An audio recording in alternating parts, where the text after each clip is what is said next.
So rents are rising tremendously at the moment. We've just rented a two-bedroom flat in London where that used to be renting for around 1,300, 1,400 quid a few years ago. Now we're getting 10 times the amount of calls for at £1,800 a month, which is outrageous. But that is what the market rate is actually going for. So I've got a theory as to why these rents have been rising prior to the actual interest rate going up. So I think the first thing that's happened is Section 24. George Osborne brought it in to say that if you own a house as a buy-to-let landlord on your personal name, by 2021, which was last year, you will not be able to get any phasing of the tax break that you used to get between 17 to 21.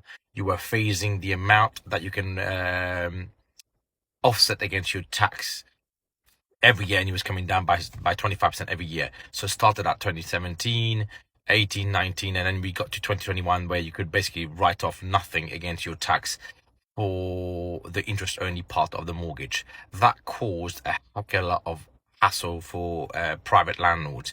I think add that to the battering that landlords have had in the last kind of 5 years or so, in whichever sector, in whichever media you look at, social media, print media, TV.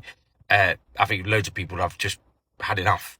And I read a couple of weeks ago that 200,000 private landlords have actually exited the sector. So if you think about one of the things that's happening in the market at the moment, that rents have risen sharply certainly in the last 12, 18 months. I think it's to do a lot with the fact that PRS have been under attack for so long. Section 24, introduced by George Osborne 4 years ago, 5 years ago now, has now really kicked into the market. Your private landlord who has got one property, and actually 98% of landlords in the UK are made up with single house ownership landlords. So they've only got one, basically.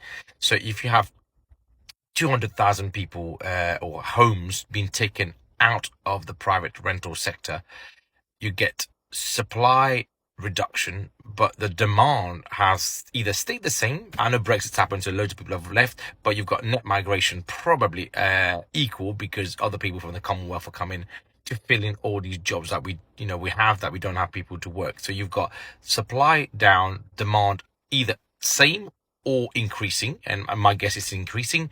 And I think that's why a lot of the rents have been rising. That's before the mortgage interest rate that's just happened. So I fear that it could get worse. What's your thoughts?